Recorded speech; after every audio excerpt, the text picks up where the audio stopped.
ஏன் தம்பி, அவங்கிட்ட அப்புறம் பேசிக்குவோம்.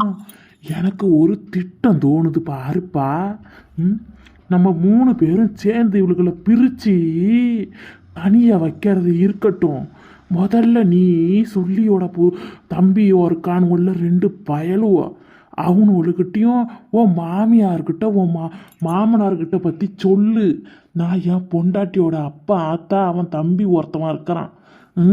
அவங்கிட்ட சொல்கிறேன். அப்போ அவங்க எல்லாம் ஃபஸ்ட்டு போனை போட்டு திட்டி நல்ல கேட்க வேண்டியதெல்லாம் கேட்கட்டும் தம்பி. அப்புறமா நம்ம 3 பேரும் திட்டம் போட்டு என்ன பண்ணணுமோ பண்ணுவோம்.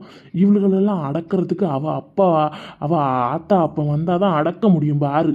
அதுலேயும் என் கொழுந்தியா இருக்கிறாளே, ஏன் சாமி, அவகிட்ட பேசவே முடியாது தம்பி. ம் நம்ம ஏதாவது ஏடா கூடமாக பண்ணி வச்சுப்புட்டு நாளைக்கு நம்மளை வரதட்சணை கேஸுன்னு சொல்லி பொய்ய சொல்லி ஒரு கேஸை போட்டு உள்ளே தள்ளுறதுக்கு உள்ளவங்களுக்கெல்லாம் யோசிப்பாளுகன்னு நினைக்கிற? யோசிக்கவே மாட்டாளுங்க. நம்ம புருஷனாச்சன்னு கூட யோசிக்க மாட்டாளுங்க. பயங்கரமான கேடு கிரிமினல் தம்பி உழுவோ. அதனால் நீ ஒன்றும் எதுவும் பெருசாக நீ நம்ம திட்டம் போட்டு நம்மளே இவ்வளோ பண்ணணும்னு வச்சுக்க ஏதாவது. அதோட இவ்வளோ நம்மளை மோப்ப முடிக்கிற நாய் கணக்கில் மூந்துக்கிட்டே வந்து நம்ம பேசுறது கொள்றதெல்லாம் திட்டம் போட்டு எல்லாத்தையும் கரெக்டாக சொல்லி விடுவாளுவோ பார்த்துக்க. சொல்லி இவளுக்கு தான் இவளுக்கிட்ட திரும்ப திரும்ப நம்ம வந்து உத வாங்கிக்கிட்டு அட்டிமை மாதிரி தான் கிடக்கணும். இப்போ எப்படி நான் எங்கள் அம்மா கிட்ட சொன்னால் அந்த மாதிரி இப்போ நான் என்ன பண்ண போகிறேன்னா, என் மாமியார்கிட்ட என் மாமனார்கிட்ட என் மச்சான் ஒருத்தவன் கிடக்கிறான், மடுமுழுங்கி மச்சான். அவனெல்லாம் என்னத்தை நான் சொல்கிறது, அவனெல்லாம் அடித்து இங்கே வராத டீ போடின்னு அக்காவாக இருந்தா என்ன தம்பியாக இருந்தா என்ன கோச்சிக்கிட்டு போகிற நேரமெல்லாம் அடித்து வீட்டுக்கு துரத்திருந்தான்னா நம்ம மேலே ஒரு பயம் இருக்கும்.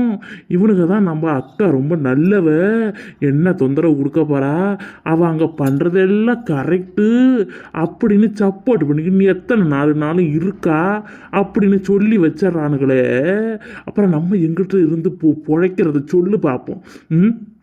இதில் வேற என் குழந்தையெல்லாம் இப்போ ஒரு வாட்டி இப்போ அடி அடிச்சுட்டேன் இவளை போட்டு அடித்ததுக்கு அவள் அப்பாவா அக்காவா அண்ணா தம்பியா பங்காளி தம்பி அண்ணன் தங்கச்சி எல்லாம் வந்துட்டாங்க பாரு. ஐயோ, பஞ்சாயத்து வச்சு பிரித்து கூட்டுக்கிட்டே போகலாமுன்னு நினச்சி எல்லாம் வந்துவிட்டாங்க. என் பிள்ளை ஒரு 2 பொண்ணு, பச்சை புள்ள ஒன்று 5 வயசுக்கு பொண்ணு. சொல்லுப்பா அப்போ நம்ம என்ன பண்ணுறது?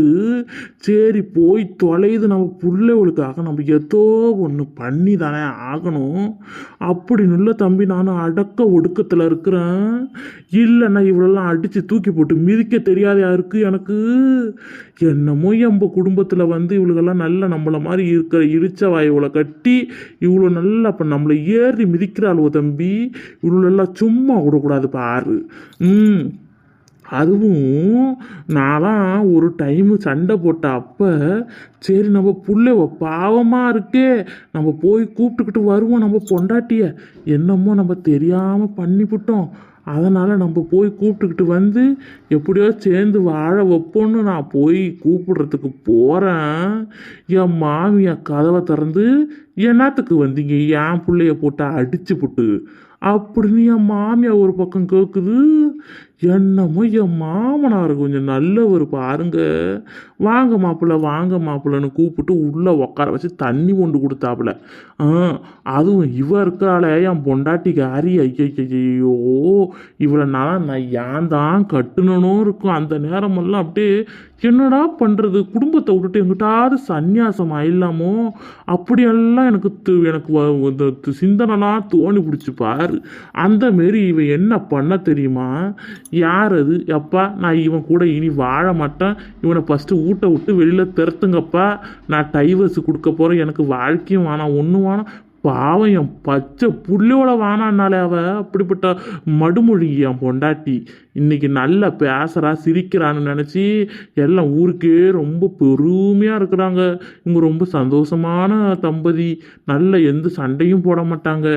பஞ்சவர்ணம் மாதிரி ஒரு மர்மவ கிடைக்காது, பொண்டாட்டி கிடைக்காதுன்னு ஊருக்குள்ளே பேர் வாங்கின மாதிரி பேசுகிறாங்களே என்ன.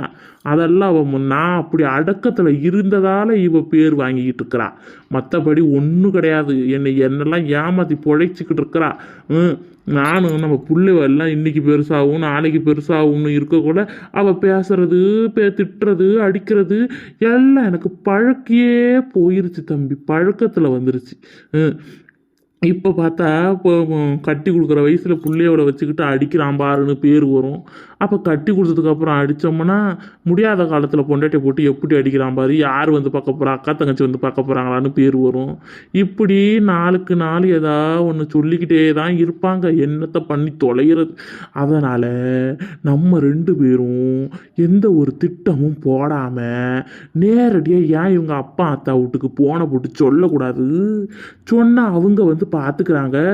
இப்படிப்பட்ட நல்ல மாப்பிள்ளையோகிட்டே உன்னால் இருக்க முடியலையே, நீ எல்லாம் எங்கிட்டு போய் குப்பை கொட்டுவோன்னு 4 பேர் வந்து நல்ல நாக்க பிடிக்கிற மாதிரி இவ்வளோ கேட்டாங்கன்னா இவ்வளோ அடங்கி போயிடுவாளோ தம்பி. நீ நீ நம்ம பேசிக்கிட்டே இருக்கிற, நீ இப்போ என் மூஞ்ச பார்க்கறத வச்சு பார்க்கறதே தெரியுது நீ எந்த அளவுக்கு நொந்து நூடுல்ஸாக ஆயிருக்கிறன்னு. இல்லைன்னா நான் ஒன்று சொல்கிறேன், நான் சொன்ன மாரி பேசாமல் சொல்லியோட அப்பா அத்தா வீட்டுக்கு போன போட்டு சொன்ன என்ன இல்லை, நீங்கள் சொல்கிறது எல்லாம் கரெக்டாக இருக்குன்னா சரி அதில் நம்ம பேசுவோம். சரி அதுக்கப்புறம் என்ன சொன்னாங்க அண்ணி? இல்லை எனக்கு அப்படியே என் பொண்டாட்டி பண்ணது தானே ஞாபகம் வருது. நான் மட்டும் என்ன இந்த எடுபட்டவளை அடிக்காத இருக்கிறேன் நான் நினச்சிங்க. என்ன அடி ஐயோ போட்டு பொழந்தல்ல கட்டிவிட்டேன். அம்மா அடி அடிச்சிருக்கிறேன் நான் இவளை இது எடுபட்டவளை. அப்போ கூட திருந்த தானே மாட்டேங்கிறா. என்ன பண்ணி தொலைகிறது சொல்லுங்க பார்ப்போம். சரி அது கிடக்கட்டும். அதுக்கப்புறம் என்ன பண்ணாரு? நம்மள மாதிரி தான் நம்ம மாமனார் அவங்க உங்கள் வீட்டில் குடுமையை ஆட்டிக்கிட்டு நிற்கிறாங்க போடுறக்கு. என்னமோ எல்லா வீட்லேயும் பொம்பளைங்க தான் வைக்கிறது சட்டமாக இருக்குண்ணா. உன் குழந்தைய என்ன பண்ணா அவளாவது சேர்த்து வச்சு அனுப்பி விடுவோம் அக்காவையும் மாமாவையும் எதுவும் திட்டம் போடலையே. ஆனால் என் வீட்டில் எனக்கு ஒருத்தி தானே 2 பயில ஒன்று சேர்ந்துக்கிட்டு அப்பா 4 ரவுடி நான் இருக்கிற எலும்பு தோலுக்கும் என்ன அடிக்க முடியாதுன்னு 4 ரவுடி அவரை காசு கொடுத்து சிக்கன் பிரியாணி கோட்டரு வாங்கி கொடுத்து கூட்டு வந்து வச்சுருந்தானோ என்ன அடித்து போட. நான் போய் என் மாவனாக்கு அதில் சொல்லிவிட்டேன், செத்த பாம்பை அடிக்கிறதுக்கு எதுக்கு உங்களுக்கெல்லாம் இத்தனை பேர் கையால் வேற, இதெல்லாம் என்ன மாமா நானே செவனோன்னு ஒன்றும் அறியாமல் கிடக்கிறேன். இவன் அப்பப்போ பண்ணிக்கிட்டு வர பிரச்சனைக்கெல்லாம் நீங்கள் இவளுக்கு சப்போர்ட் பண்ண அனுப்புங்கன்னா நான் எப்படி வாழ்கிறதுன்னெல்லாம் கேட்டு பார்த்துட்டு வந்துட்டேன்னா. அப்போ கூட அந்த ஆள் என்னமோ பொறுமையாக கையில் காலில் உளுந்து என் மாமியார் கையில் காயில் உளுந்து மவ காலில் உளுந்து எப்படியோ 2 பேரையும் சேர்த்து வாழ அனுப்பி விட்டாங்க. ஆனால் இந்த எடுபட்டவ இருக்கிறாளே அங்கே எல்லாம் இவளுக கல்யாணத்துக்கு முன்னாடி சாணி வாரிக்கிட்டு கிடக்கிறாளுங்க. சாணியை வாரிட்டு வந்து சாணியிலே உழப்படிக்கிறது மாடு கறக்கிறது அதெல்லாம் ஒன்றும் நம்ம தப்பு சொல்லலை. அங்கெல்லாம் சாணியை எடுத்து சாணியை பொறுக்கிறது ராட்டி தட்டுறதுன்னு எல்லாம் பண்ணிவிட்டு நம்ம வீட்டுக்கு வந்தால் மட்டும் சாணியை தொடமாட்டாலாம் என் பொண்டாட்டி. கேட்டுக்குங்க என்னத்தை நான் சொல்கிறது. சாணி தான் மகாலட்சுமின்னு நம்ம அம்மாலாம் சொல்லுவாங்க. இந்த சாணியை கூட தொட்டு கரைச்சி வாசலில் போட்டு நான் அறிவேண்ணா. அந்த மாதிரி பிரச்சனைலாம் பண்ணிக்கிட்டு திரிகிறா. என்னமோ இப்போ 2 மாசமா எங்கள் அம்மா இல்லாதால என் வீட்டு வாசலில் பச்சை தண்ணி தான் போட்டு தெளிக்கிறா இவ. ஆனால் எங்கள் அம்மா வந்ததுக்கு அப்புறம் தானே இருக்கு இவளுக்கு பெரிய சாட்டடி. சும்மாவா நான் விட போகிறேன். எங்கள் அம்மா வந்ததுக்கு அப்புறம் இவளை நான் என்ன பண்ண போகிறேன்னு மட்டும் நீங்கள் பாருங்க. கேட்டாக்கா ஐயோ நான்லாம் ஃபாரினில் வளர்ந்தேன் நான்லாம் சிட்டியில் வளர்ந்தேன்னு சொல்லிக்கிட்டு இருக்கிறான் அவ. என்னத்தை நம்பனா போய் பார்க்காதால இவ பெண்ணிக்கிட்டு இருக்கிறா. ஆனால் இனி வந்து நான் ஒரு திட்டம் போட்டிருக்கிறேன். இனி நீ 2 மாடு வாங்கி விட்டுருன்னா நான் 2 மாடு வாங்கி விட்டுறேன். அந்த பயலையும் 2 மாடு வாங்கி விட்டுருவோம். வாங்கி விட்டுட்டு 3 பொண்டாட்டி வழியும் சேர்ந்து சாணி வாடுறது பால் கறக்கிறது துணி துவைக்கிறது அதுக்கு குளிப்பாட்டுறது எல்லா வேலையும் பார்க்கட்டும். பாலை கொண்டு போய் பால் ஸ்டோரில் ஊற்றுறது எல்லாத்தையும் பண்ணான்னு வச்சுக்க. அப்போ தான் நம்மளோட அருமை தெரியும். நம்மளையும் சும்மா வெட்டுன்னு நினச்சி விட்டாங்க போல இருக்கு எல்லாம் சேர்ந்துக்கிட்டு. கரெக்டாக சொன்ன பாரு. ஆ இது இன்ன வரைக்கும் தம்பி, ம் எங்கள் வீட்டு வாசலில் எங்கள் அம்மா தான் சாணியை கரைச்சி போடுவாங்க. இவளை சாணியை தொட்டு போடுடி அப்படின்னு சொல்லுவாங்க பாரு. நம்ம ஆம்பளை 1008 வேலை பார்ப்போம், கொள்ளுவோம், என்னமோ பண்ணுறோன்னு வச்சுக்க. நம்ம இதெல்லாம் காதில் வாங்கிக்கிட்டா கிடக்க முடியும்? ம் பார்த்துக்கிட்டே இருப்பேன், நல்லா தூங்கிக்கிட்டு இருப்பேன். வந்து நெஞ்சிலேயே கையை வச்சு என்னங்க என்னங்க என்னங்க எழுப்புவா பாரு. நமக்கு அந்த நேரத்தில் ஹார்ட் அட்டாக்கே வந்துரும்ப்பா. அந்த மாதிரி எழுப்போம். ஐயோ யாருக்கும் என்ன முக்கம் உடம்பு சரியில்லாத போச்சு போல இருக்கு. நம்ம அப்பா அத்தனுக்கு எதுவும் ஆகி போச்சா? ஐயோ 3 வயசானவங்க இருக்கிறாங்களே, யாருக்கு என்ன ஆச்சுன்னு அந்த அளவுக்கெல்லாம் நான் யோசிச்சிருக்கிறேன் பாரு தம்பி. கடைசியில் என்னாட்டி எழுப்புனியே, என்ன பிரிச்சியோ, என்ன பிரச்சனைன்னு கேட்டா, என்ன உங்கள் அம்மாவுக்கு ரொம்ப திமிரா? எப்போ பாரு என்னையே சாணியை கரைச்சி போட்டு கூட்டுன்னு சொல்லிக்கிட்டே கிடக்கு. நீ எல்லாம் போய் சொல்லி வைக்க மாட்டிய? இனி என்கிட்டலாம் இந்த மாதிரிலாம் பண்ணிக்கிட்டு இருந்ததுன்னா அவ்வளவுதான் மரியாதை பார்த்துக்குங்க. என்னன்னா பிச்சைக்காரி, நானா ஒரு வேலையும் செய்யக்கூடாது. நான் இப்படி சாணி பொறுக்கிட்டா கிடந்தேன், என்ன எதுக்கு நீங்கள் இப்படிலாம் பண்ணுறீங்க? நானும் அப்படி பண்ண மாட்டேன், போக மாட்டேன்னு என்ன சண்டை போடுவா தெரியுமா? அட்டியே நான் சொல்லுவேன், அட்டியே சாணியை போடுறதெல்லாம் ஒன்றும் தப்பு இல்லட்டி, ஒன்றும் கெட்டு போட மாட்டேன். நம்ம வீட்டுக்கு நல்ல சாமி வருமட்டி, குலதெய்வம் வருமட்டி, நமக்கு பணத்துக்கு பஞ்சமே இருக்காதுடின்னு ஒரு ஆம்பளை சொல்ல வேண்டிய வார்த்தை அதெல்லாம். நானெல்லாம் என்னென்னமோ பேசிவிட்டேன்ப்பா, சொல்கிறதுக்கே வெக்கக்கூடா போச்சு. அப்படியெல்லாம் பண்ணி சொல்லி அது இன்ன வரைக்கும் தொட மாட்டானா. சாணி அப்படி இப்போ இல்லைல்ல, நல்லா தண்ணியை ஊற்றி அடித்து நல்லா இந்த மக்கில் அள்ளி ஊற்றுவா. என்னமோ இவ காலமும் போயிடுச்சு. இனி என் பிள்ளைகளுக்கு கல்யாணம் பண்ணி கொடுக்குற வயசில் இதெல்லாம் பற்றி பேசுறது வேஸ்ட்டு. இருந்தாலும் நீ சொல்கிறது கரெக்டு பாரு.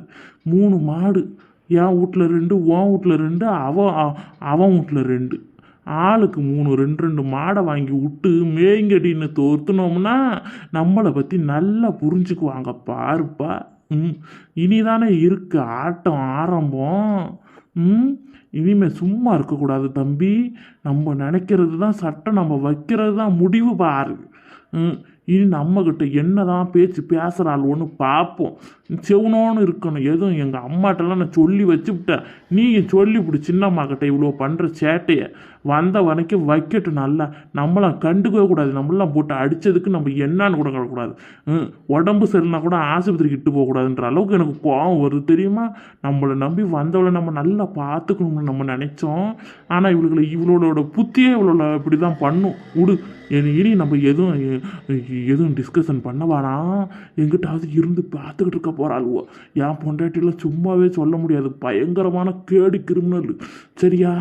சரி நாளன்னைக்கு நம்ம மீட் பண்ணுவோம். நீ இப்போ கிளம்பு, நான் வீட்டுக்கு போகிறேன். நேரத்தோட போகலன்னா அதுக்கு வர சோறு தண்ணி போட மாட்டாவ கிறுக்கச்சி. சரி போயிட்டு வாப்பா. அவங்க சொல்கிறது கரெக்டு தானா? வாங்க கிளம்புவோம். இவளுகளெல்லாம் சும்மாவே நம்ப முடியாது. மோப்பம் முடிச்ச நாய்க எப்போ பாரு வந்தாலும் வருவாளுங்க. சரி நான்